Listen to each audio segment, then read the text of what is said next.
Amém, graças ao Senhor, graça e paz, amada igreja. Por favor, fique um pouco mais à vontade, se assente, porque nós vamos mergulhar no texto, na palavra para hoje. Como a irmã Helena, ela mencionou há pouco, nós tivemos alguns desafios, né? Antes de vir para o Japão, foi todo um processo. Percebemos uma grande resistência, mas chegamos e uma impressão no meu coração que veio desde o momento que nós vivemos ontem, foi a partir dessa oportunidade trazer aquilo que eu penso ser mais fundamental, essencial, compartilhar aquilo que é muito precioso ao meu coração. Afinal de contas, nós viemos de tão longe e não poderíamos deixar de aproveitar essa oportunidade para compartilhar aquilo que nós acreditamos ser de grande valor. E que bom que eu sinto essa liberdade, essa leveza de poder tratar de um assunto que é tão central, que é tão essencial para a nossa caminhada. E para isso eu quero convidar os irmãos a acessarem comigo o texto bíblico em João no capítulo 3.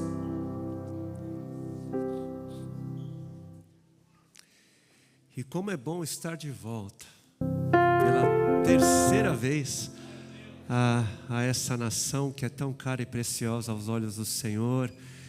E de novo eu creio que nós vamos voltar para o Brasil com algumas impressões muito preciosas e quem sabe não conseguimos estar de volta num prazo muito mais curto, né? Porque faz 11 anos, né? A última vez foi em 2014 e vamos ficar nessa expectativa. João capítulo 3, a partir do versículo 14, e depois nós vamos para 1 Coríntios, tá? Capítulo 3, versículo 14. E como Moisés no deserto levantou a serpente de bronze numa estaca, também é necessário que o Filho do Homem seja levantado, para que todo o que nele crer tenha a vida eterna. Porque foi desta maneira que Deus amou ao mundo. Ele deu o seu Filho unigênito, para que todo o que nele crê não pereça, mas tenha a vida eterna. E agora eu quero convidar os irmãos a acessar comigo o texto em 1 Coríntios, no capítulo 1.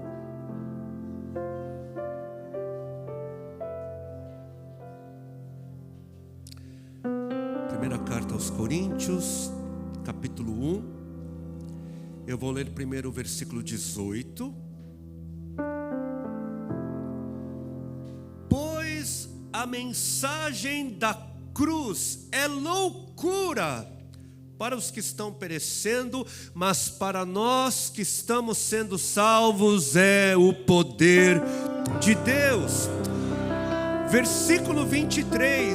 Nós, porém, pregamos Cristo crucificado, o qual de fato é escândalo para os judeus e loucura para os gentios.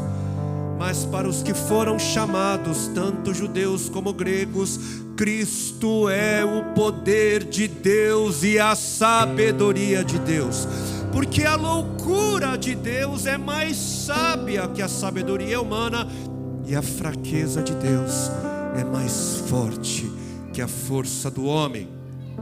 No capítulo seguinte, 1 Coríntios capítulo 2, versículo 1. Eu mesmo, irmãos, quando estive entre vocês, não fui com discurso eloquente, nem com muita sabedoria, filosofia, para lhes proclamar o mistério de Deus, pois decidi nada saber entre vocês, a não ser Jesus Cristo e este crucificado. Eu repito o versículo 2: pois decidi nada saber entre vocês, a não ser Jesus Cristo e este crucificado. Vamos orar mais uma vez, queridos.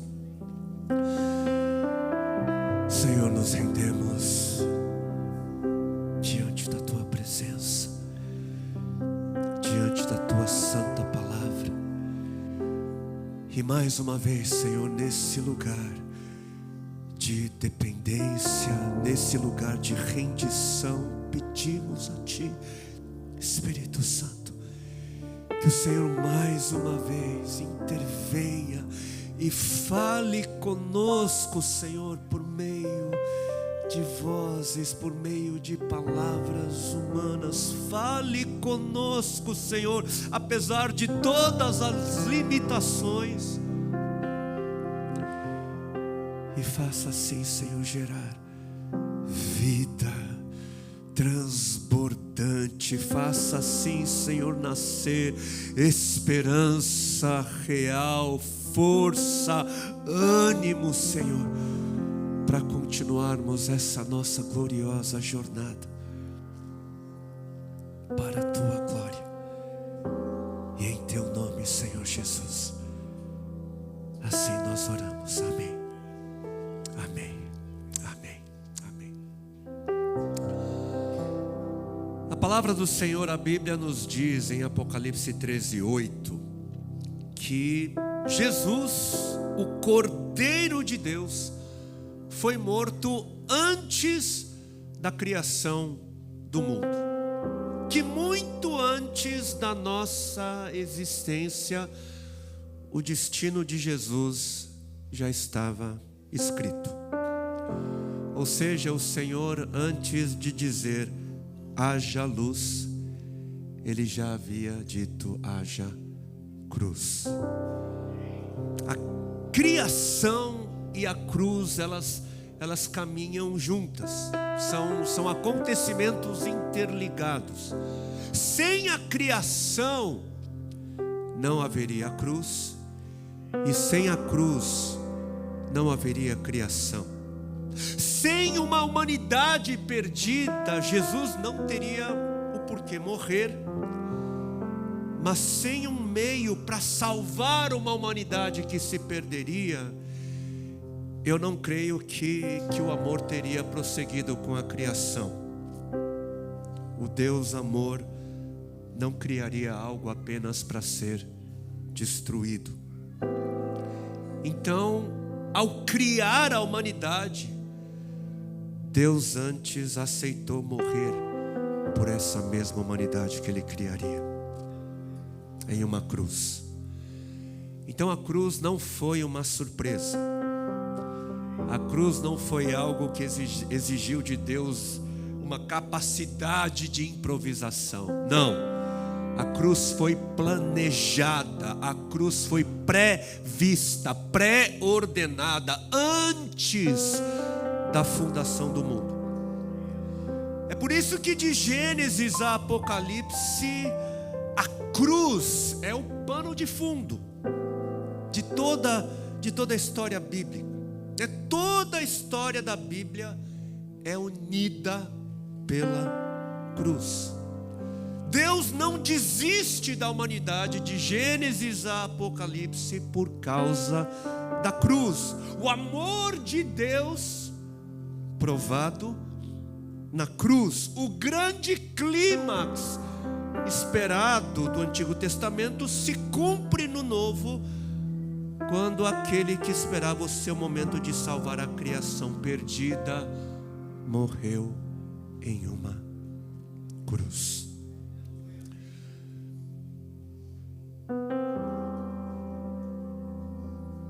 Nessa história, nesse enredo bíblico, nós vamos perceber que o lugar da nossa perdição se tornou para Cristo o lugar de morte e salvação. O nosso lugar de rebeldia se tornou o lugar da sua entrega, do seu martírio, porque nós pecamos diante de uma árvore e Jesus foi crucificado e morto no madeiro. Pecamos diante do madeiro e Jesus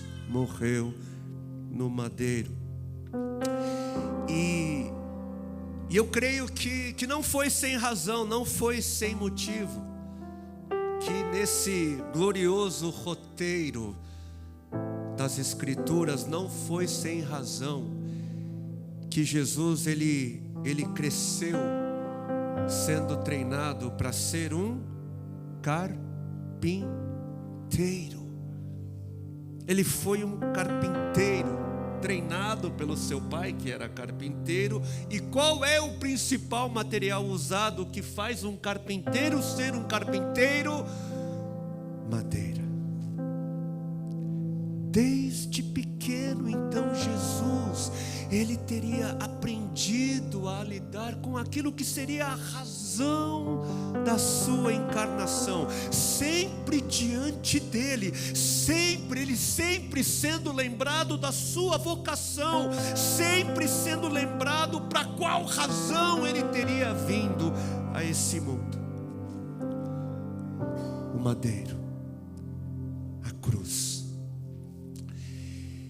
E a cruz é algo que também precisa estar sempre diante de nós.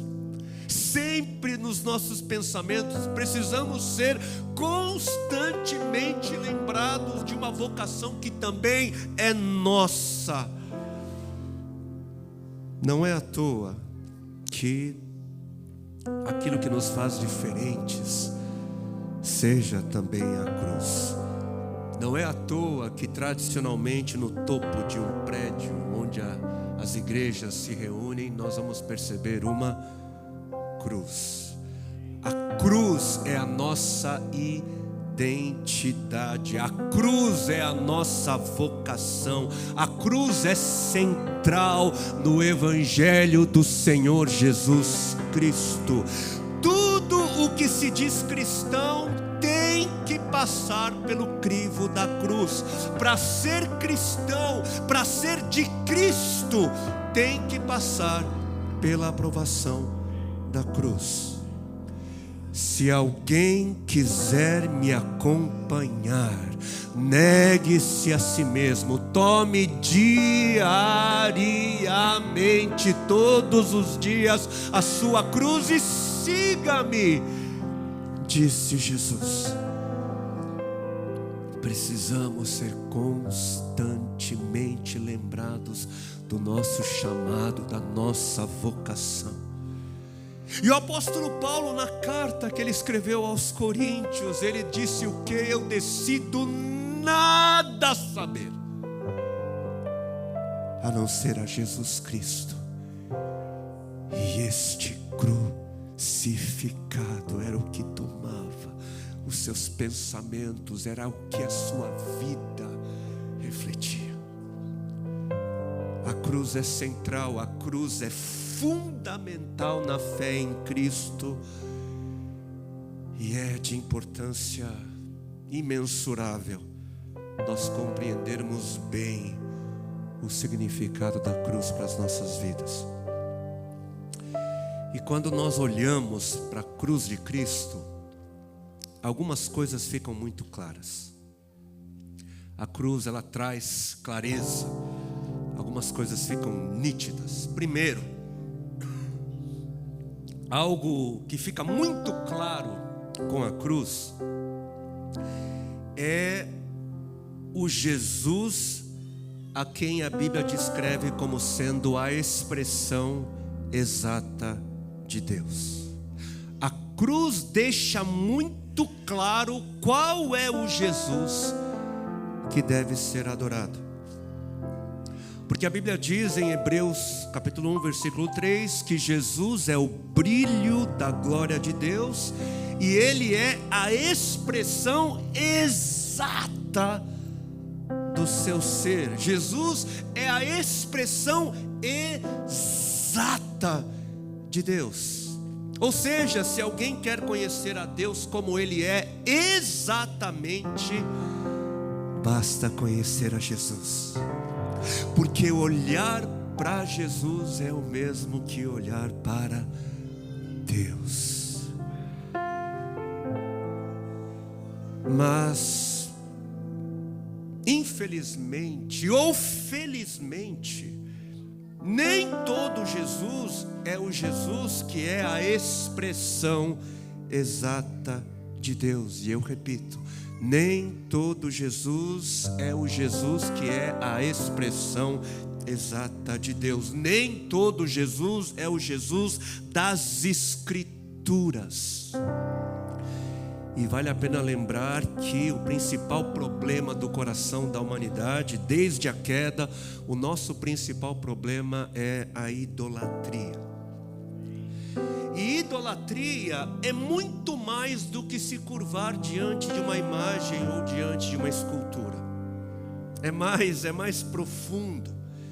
Idolatria é submeter a pessoa de Deus ao nosso entendimento, que vem de onde? Vem de nós mesmos e não da sua revelação.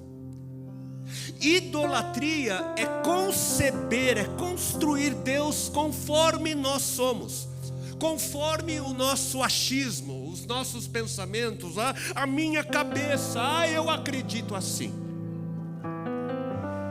Idolatria é fazer Deus conforme a nossa semelhança, segundo o que nos é conveniente. Muita gente entende que idolatria é apenas considerar outros deuses além do Deus de Israel. É isso também, mas não bem isso em muitos casos. Por quê? Porque idolatria também é fazer o Deus de Israel, Yahweh, um Deus segundo as nossas preferências. E existe um episódio muito conhecido que retrata muito bem isso. Eu não sei quantos aqui se lembram do episódio do bezerro de ouro, lá descrito no capítulo 32 do livro de Êxodo. Moisés, o profeta, ele havia subido ao monte para falar com Deus e não teve pressa em descer do monte. E o povo que estava embaixo acaba ficando impaciente e pressiona Arão. Arão, faz alguma coisa, faz Deus se manifestar. E aqui nós já vamos perceber indícios da idolatria no coração do povo, porque no entendimento desse povo, Deus não pode levar o tempo que Ele quiser para se manifestar. E na concepção desse líder, que dá aquilo que o povo pede, não o que o povo precisa, no entendimento desse líder, Deus não poderia deixar de se manifestar. Tinha que ser quando e como o povo queria, um Deus segundo o coração deles.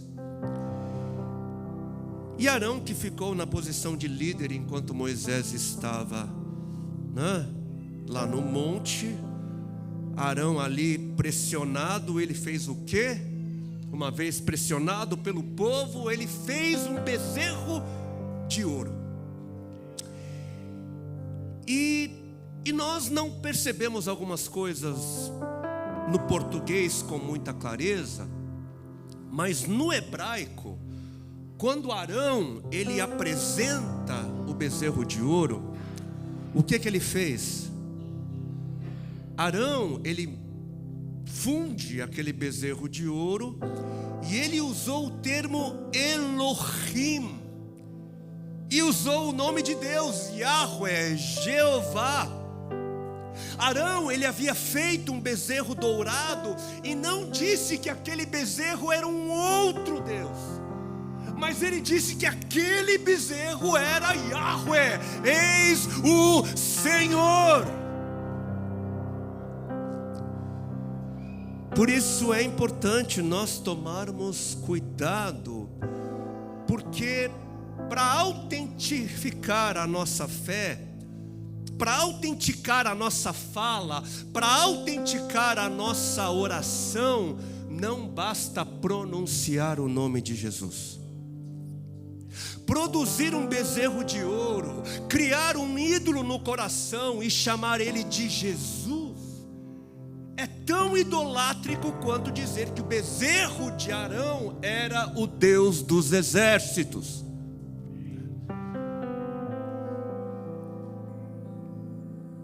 Meus irmãos e minhas irmãs, idolatria é viver conforme um outro Jesus e dizer que esse Jesus conveniente é o Senhor.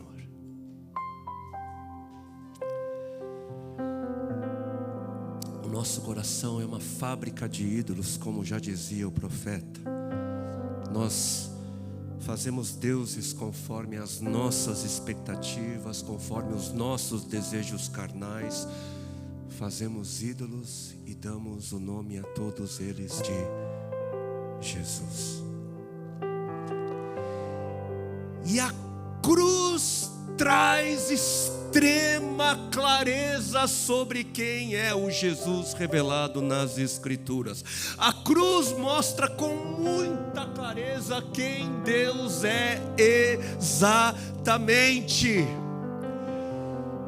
E se o Jesus a quem você adora não é o Jesus revelado nas Escrituras, se o Jesus a quem você adora carregou a sua cruz, mas não te chama para fazer o mesmo, se o Jesus a quem você adora atende todas as suas expectativas, faz total sentido para você e permite com que você viva do jeito que você quer, sem que custe tudo segui-lo, esse Jesus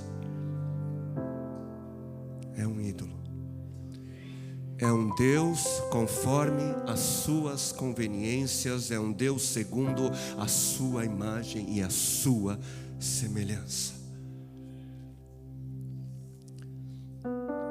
Um Jesus sem cruz não é o Jesus revelado nas Escrituras. Uma igreja sem cruz não é a igreja de Jesus revelada nas Escrituras. Um discípulo ou uma discípula que não carrega a sua cruz não segue o Jesus revelado nas Escrituras. Um evangelho sem cruz não é o evangelho que é o poder de Deus para salvar todo aquele que crê.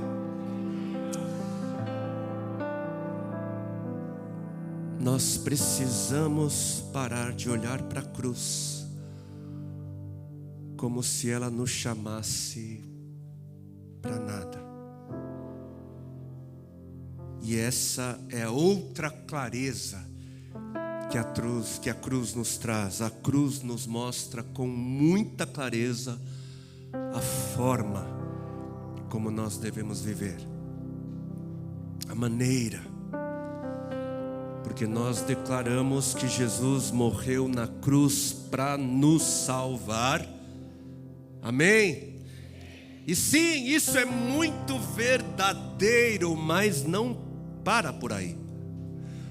E se paramos aí, é saudável perguntar se não seria por causa de um coração que prefere um outro Jesus que não leva a ir além da salvação.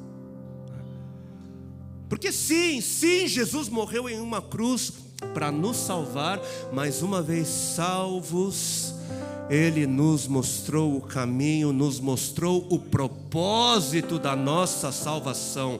Não fomos salvos apenas para sermos salvos, mas fomos salvos para vivermos uma vida segundo gente salva. Fomos salvos para cumprir o nosso propósito em Deus. Fomos salvos para uma missão. Salvos para revelar ao mundo acerca do Jesus da cruz.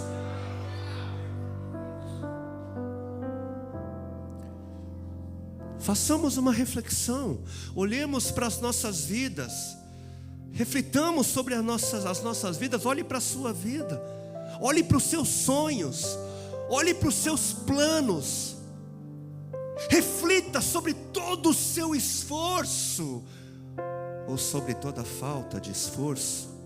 Tudo que você faz ou deixa de fazer, aponta para quem?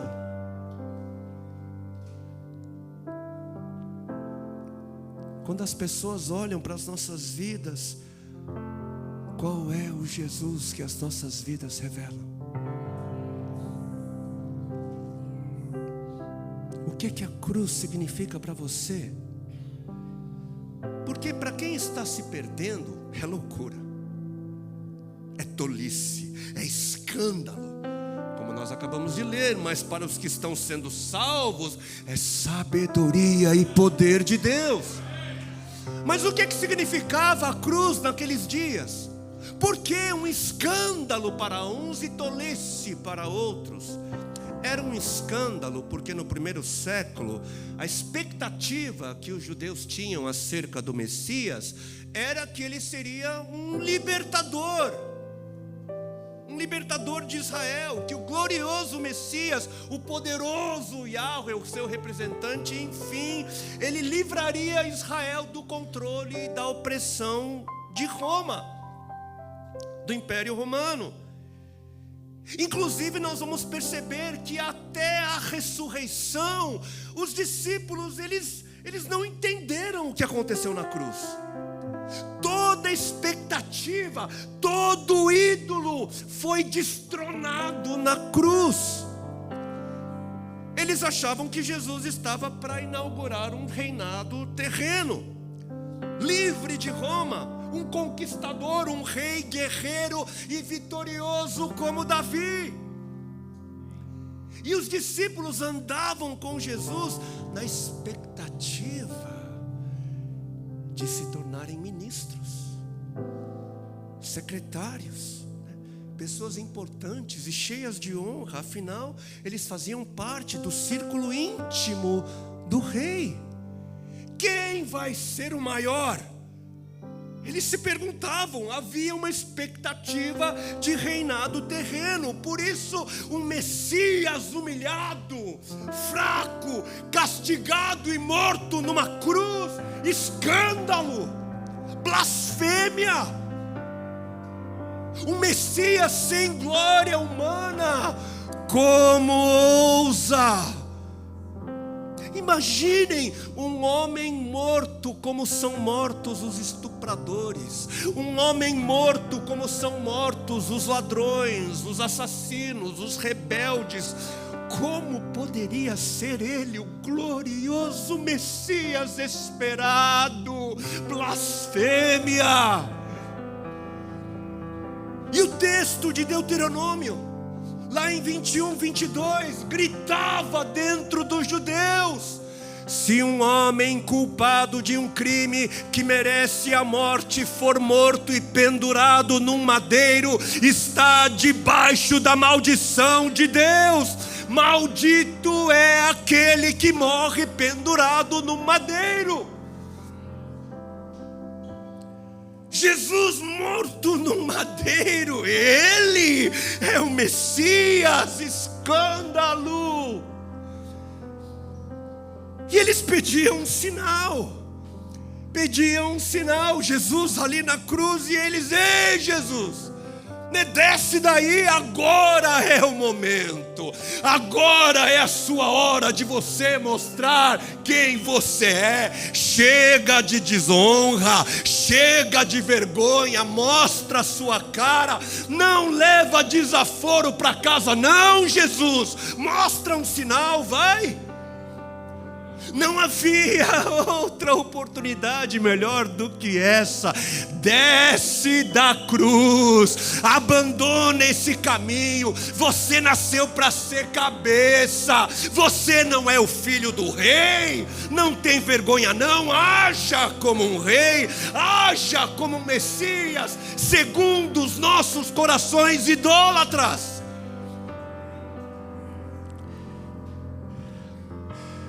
Seja quem a gente espera que você seja. Seja segundo as nossas expectativas.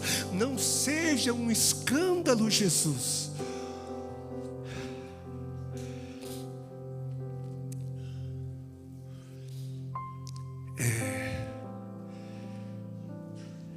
É muito triste,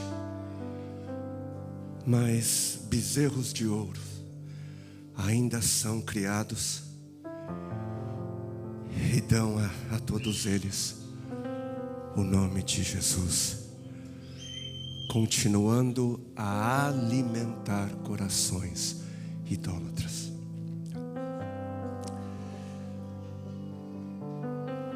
Mas a cruz é escândalo,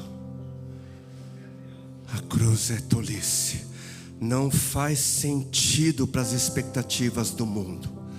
A cruz é fraqueza, a cruz é humildade, tolice.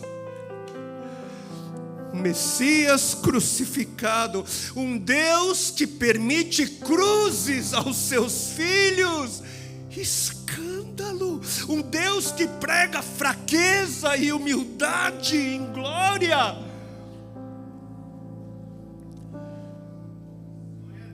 Mas versículo 27 do mesmo texto de Coríntios: mas Deus escolheu o que para o mundo é loucura, para envergonhar os sábios, e escolheu o que para o mundo é fraqueza, para envergonhar o que é forte. Ele escolheu o que para o mundo é insignificante, desprezado, e o que nada é, para reduzir a nada o que é, a fim de que ninguém se vanglorie diante dele. Como está escrito: quem se gloriar, glorie-se no Senhor.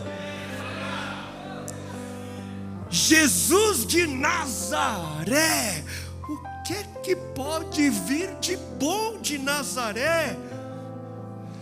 Mas são esses os escolhidos de Deus, diz o Senhor, os que nada são, os fracos, os feridos, os cansados, os insuficientes, os pequenos, para que todo mundo saiba que não é pela força humana, não é pela grandeza humana, mas é pela grandeza e pela força de Deus, é pelo poder de Deus.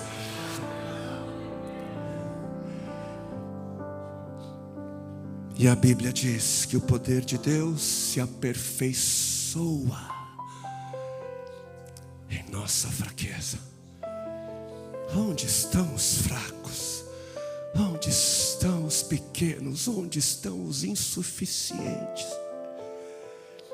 Deus escolhe aqueles que entendem que nada são.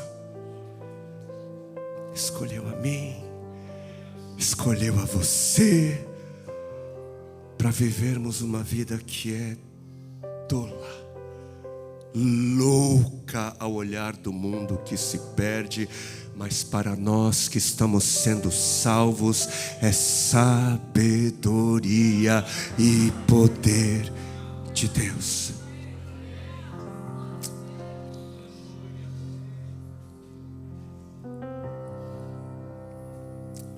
E a última coisa hoje que eu mencionaria sobre a clareza que a cruz traz para as nossas vidas é que a cruz de Jesus deixa muito clara a relação do sofrimento da cruz e a sabedoria de Deus em nossa salvação.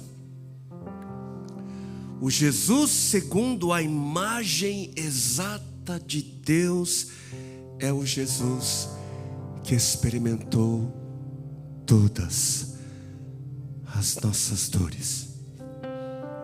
Ele provou nele mesmo, ele carregou nele mesmo todas as nossas dores. E é na sua dor, foi justamente no sofrimento de Jesus, foi ali onde fomos sarados, nas suas feridas. Na cruz levou sobre si a nossa maldição. Jesus se fez maldito para receber sobre ele mesmo toda a consequência da nossa rebelião.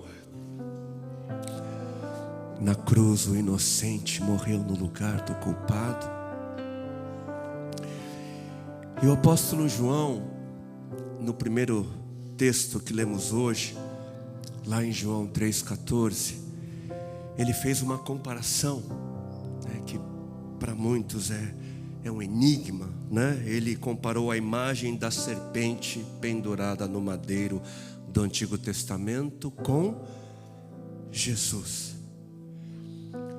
E para quem não conhece a história, ela está descrita, como eu disse, lá em Êxodo, né? Com o profeta Moisés. Moisés ele levantou uma imagem de uma serpente. E lá em Números, no capítulo 21, em resumo, né, o que aconteceu foi mais ou menos assim. Por causa da rebeldia no coração do povo, muitos então passaram a morrer por conta da presença de víboras, de serpentes venenosas que estavam ali picando as pessoas. E por causa do desespero, por causa do medo, o povo passou então a clamar a Moisés, para que Moisés clamasse por misericórdia a Deus. E Deus respondeu a Moisés, mas respondeu de uma forma que eu penso ninguém esperaria que essa fosse a resposta. Primeiro, como resposta do Senhor, primeiro Deus não livrou o povo das serpentes. Talvez a gente esperaria, né? Seria a maneira que muitos esperariam que Deus resolvesse a situação. Afinal de contas, se existem cobras venenosas picando e matando o povo, que as cobras desapareçam, que elas morram, que elas sejam exterminadas. Se existe alguma dor, se existe alguma luta, que as dores e lutas sejam eliminadas das nossas vidas. Mas Deus não faz isso. As cobras continuam existindo, elas continuam picando e gerando dor, assim como as lutas continuam existindo em nossas vidas.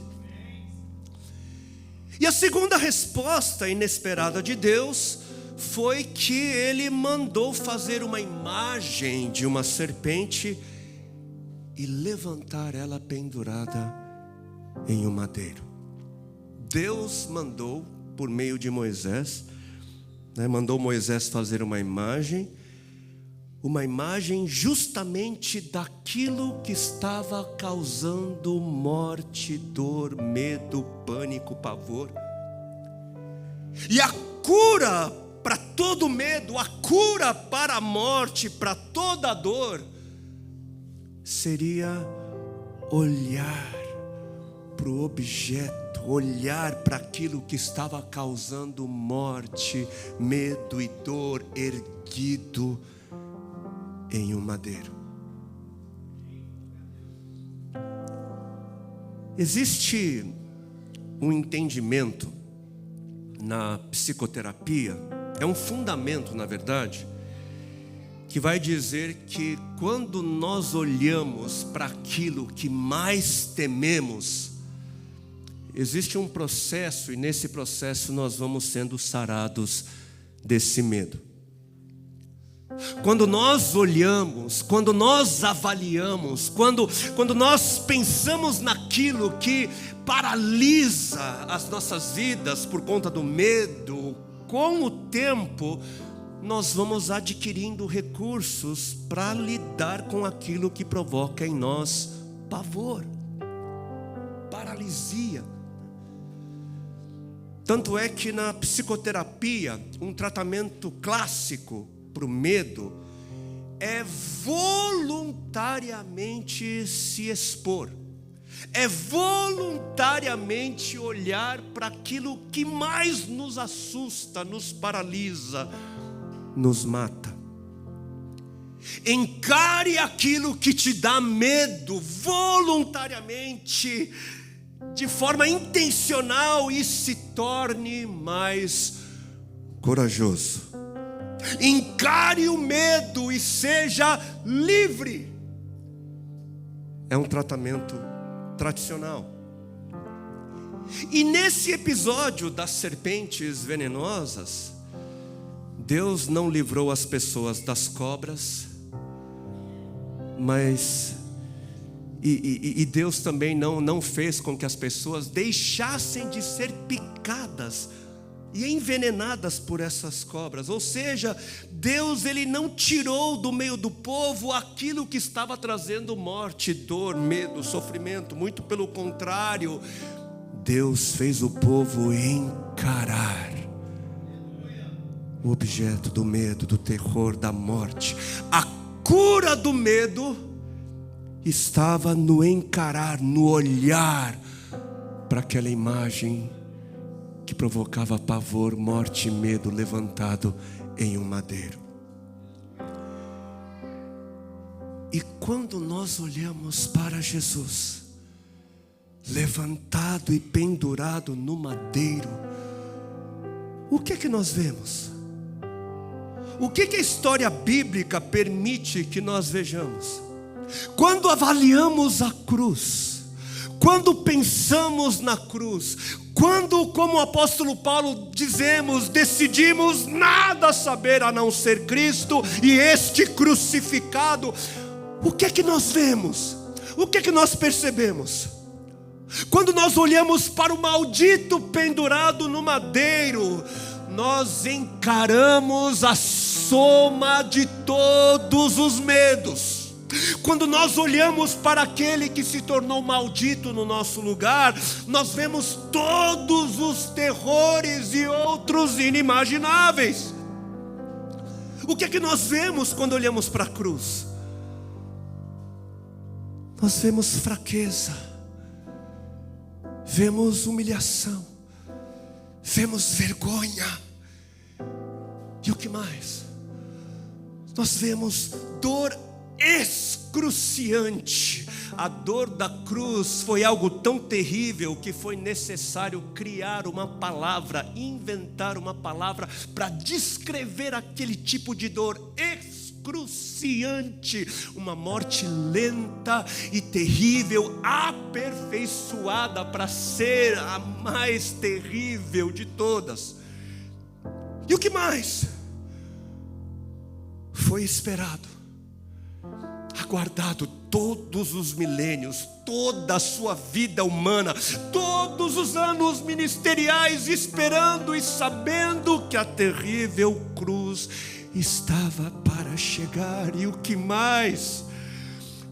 A cruz, ela cessa uma vida no seu auge. Jesus era jovem. Ele não viveu o matrimônio, não viveu a paternidade, não teve netos. E o que mais? Na cruz nós vemos o que? Traição. Traição por parte daqueles que eram tão amados. Você já foi traído, traída por quem você tanto amou? E o que mais? Na cruz nós vemos a angústia de uma mãe que assiste completamente impotente à morte e à destruição do seu filho. E o que mais? Na cruz nós vemos o ódio das pessoas, o ódio da multidão. Nós vamos ver fúria, perseguição, cancelamento, a incompreensão, impopularidade, difamação. E o que mais? Na cruz nós vamos ver a pior das injustiças. Jesus era inocente. Tudo que ele tinha feito foi para ajudar as pessoas. Ele era bom, ele era justo, ele era doce, amigo, mas foi condenado de forma injusta, vítima de um julgamento corrupto, arquitetado. E o que mais? Na cruz nós vamos ver o pior dos abandonos, a pior das rejeições. Sim, ele foi abandonado por todos os seus amigos, mas também foi abandonado por seu pai.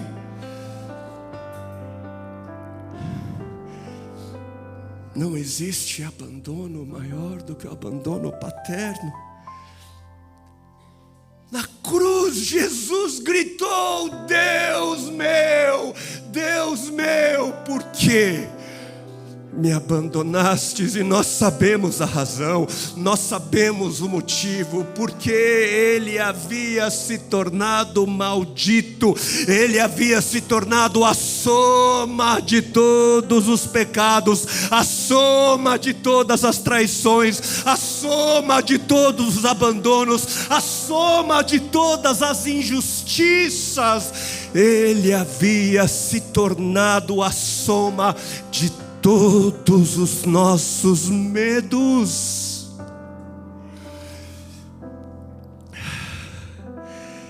Mas na cruz nós vemos o amor de Deus. Na cruz nós vemos o amor daquele que preferiu ser maldito no meu e no seu lugar. Na cruz nós vemos um Deus que fez tudo para poder dizer: eu entendo o seu medo, eu entendo a sua dor, porque eu sei o que é ser abandonado, eu sei o que é ser rejeitado, eu sei o que é ser traído, humilhado, envergonhado, eu sei o que é experimentar injustiças, dores inimagináveis. Eu te entendo, meu filho, eu te entendo, minha filha, eu entendo a sua dor, eu sinto a sua dor, eu sofri por você e sofro com você. E se ele te chama para olhar para o homem pendurado no madeiro, é porque antes de te formar, ele também te viu. Ele também olhou para você, e quando ele te viu, ele te amou. Ele te amou. E quando ele te viu no mesmo madeiro, te viu maldito, maldita, perdido, perdida, só, caminhando rumo à morte. Mas entre te ver morrer e se ver morrendo, ele preferiu se ver. Entre ver você morrendo e ele morrendo, ele preferiu morrer. Esse é Jesus, a expressão exata de Deus. Olhar para esse Jesus é olhar para Deus. Olhar para esse Jesus é conhecer o coração, é conhecer o caráter, é conhecer o amor de Deus, é conhecer a vontade de Deus. Vamos orar.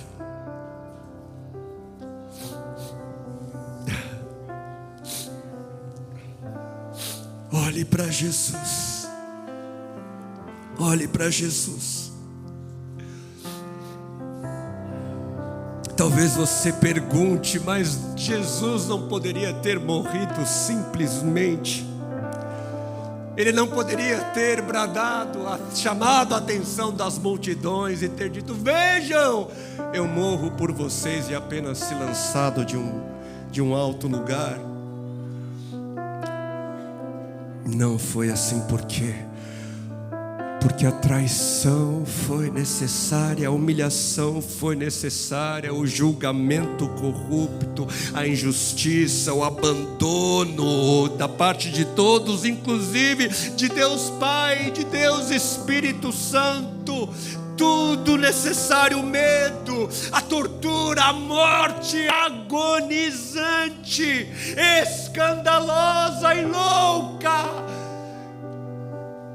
necessário, porque era a soma de todos os males que a nossa rebeldia trouxe para dentro da nossa existência. A nossa idolatria trouxe para a nossa existência o resultado de ter uma outra referência. Deus. E a cura para os nossos males, a cura veio quando Jesus, ele assumiu para si toda a nossa maldição, quando Jesus tomou para si toda a consequência da nossa idolatria.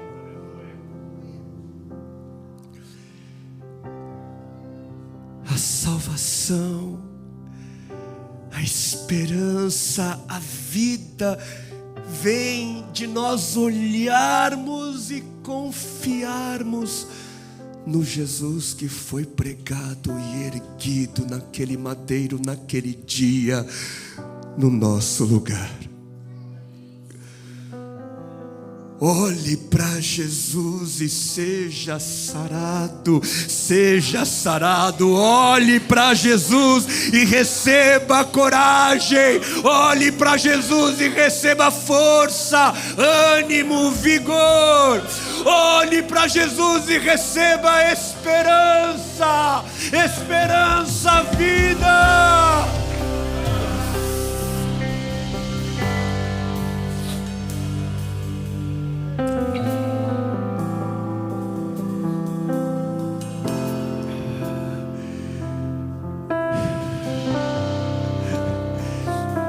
Jesus morto em uma cruz, mas ressurreto ao terceiro dia.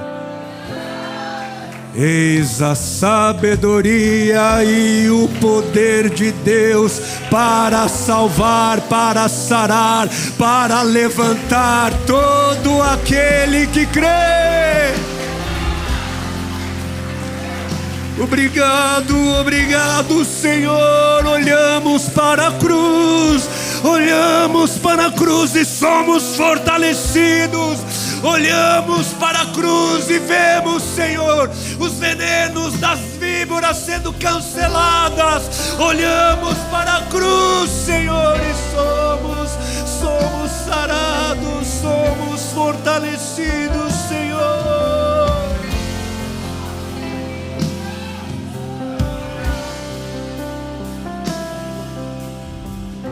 Olhamos para a cruz e percebemos o nosso chamado. Olhamos para a cruz e percebemos a nossa vocação.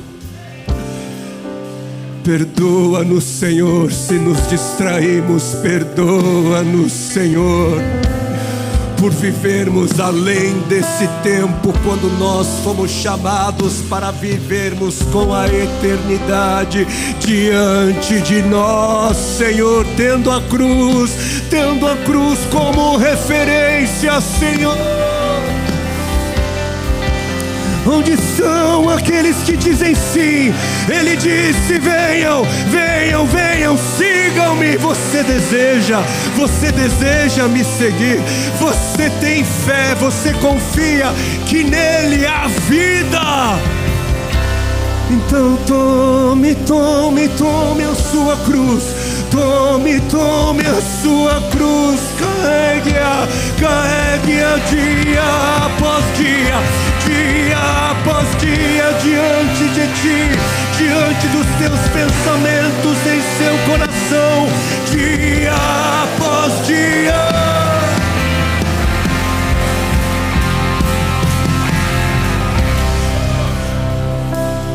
E seja instrumento de cura. Seja aquele que levanta a cruz que é carregada dia após dia, para que outros possam ver, para que outros também possam ser sarados, para que outros também encontrem vida na morte daquele que morreu no madeiro.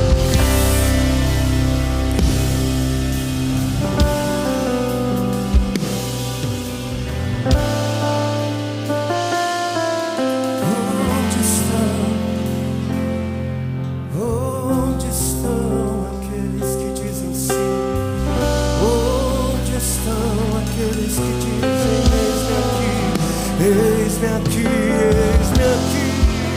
Eu digo sim, eu digo sim, eu digo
dizemos sim.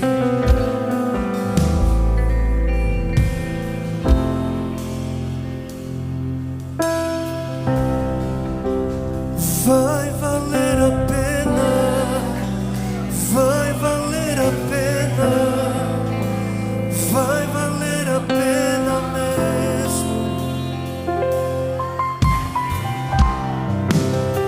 Vai valer a pena, vai valer a pena, vai valer a pena mesmo. Eu compreendo os teus caminhos, mas te darei a minha canção, doces palavras te darei, te damos, Senhor. Me sustentas em minha dor, e isso me leva mais perto de ti, mais perto dos teus caminhos. Se ao redor, e ao redor de cada, em cima de cada um, eu não procuro por coroas ou pelas águas das fontes. Desesperado eu te busco, frenético acredito que ao visão da tua face é tudo que eu preciso. E te dizemos, Senhor, que vai valer a pena. Eis o som daqueles que sabem que vai valer a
Senhor, a tua igreja aqui reunida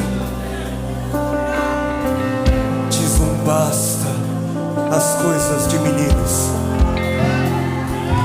diz basta às coisas infantis, diz basta, Senhor, aos pensamentos imaturos. Faz parte da vida cristã abraçar a dor, abraçar a renúncia, abraçar as nossas vontades para dizer: seja feita a sua vontade, seja feita a sua vontade. Orar como Jesus orou no Getsemane: não a minha, não a nossa, mas seja feita a tua vontade. Abrindo alas à manifestação do reino de Deus.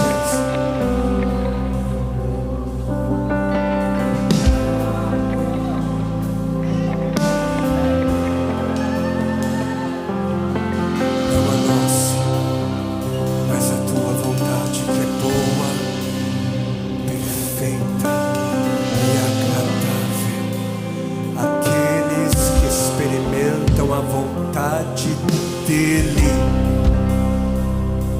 se dão conta que ela é boa, ela é perfeita e que ela é agradável quando provada, quando experimentada. Eis a tua igreja reunida aqui, Senhor, que entendeu e que essa mensagem, Senhor, da cruz, que essas sementes que foram plantadas em corações que são como terra fértil, Senhor, elas sejam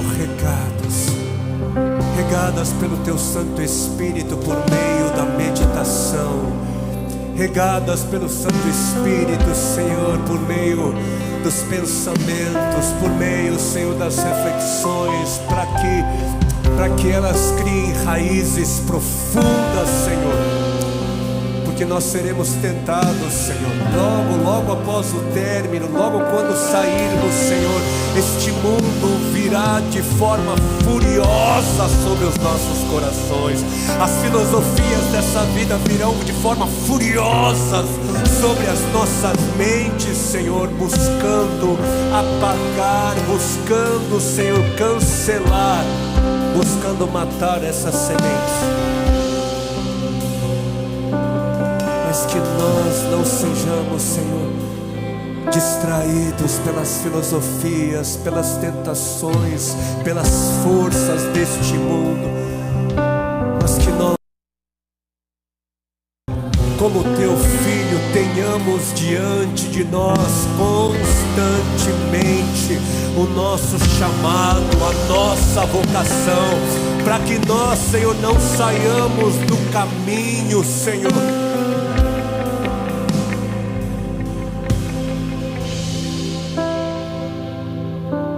Que essas sementes germinem, criem raízes profundas, para no seu tempo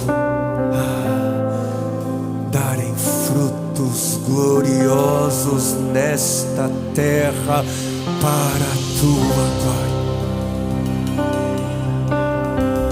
Para a Tua glória, Senhor Jesus. A Tua vontade seja feita. Amém. Amém.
chamado sem igual.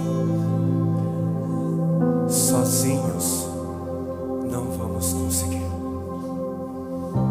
Nós só iremos cumprir a missão que Jesus deu a nós se nós vivermos em unidade, se nós vivermos em comunhão, se nós vivermos a realidade da igreja, se nós vivermos a realidade da família da fé. Igreja não é um lugar onde eu frequento, não é um lugar para onde eu vou.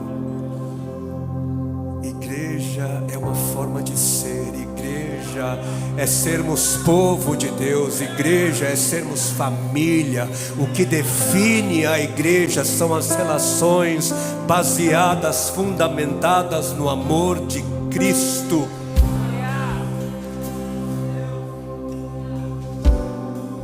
Ele nos ensinou a orar Pai Nosso e não Pai Meu.